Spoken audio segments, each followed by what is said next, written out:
Hello, everyone. Today, we're exploring Genesis 48, a chapter that shows how faith in God's promises are passed down through generations. It's the story of Jacob blessing Joseph's sons, Ephraim and Manasseh, and how this act shapes the future of Israel.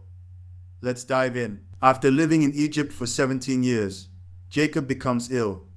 When Joseph hears about his father's condition, he takes his two sons, Manasseh and Ephraim, to visit him. Jacob, now old and frail, gathers his strength and sits up in bed.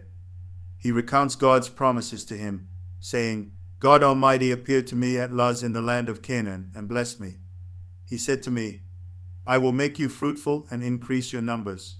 I will make you a community of peoples, and I will give this land as an everlasting possession to your descendants after you." This moment shows Jacob's deep faith and his desire to pass on God's promises to the next generation.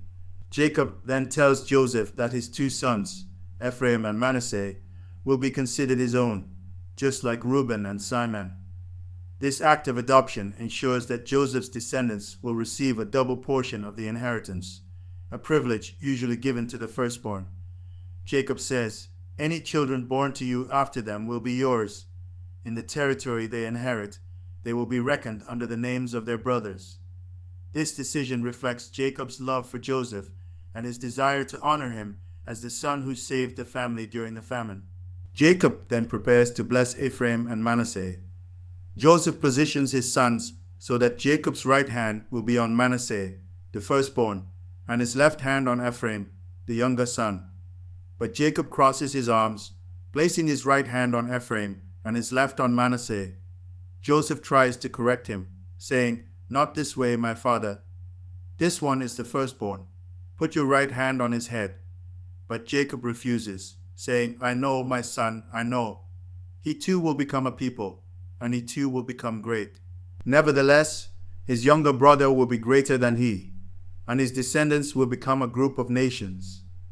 This moment echoes Jacob's own experience, where the younger son receives the greater blessing, showing that God's plans often defy human expectations.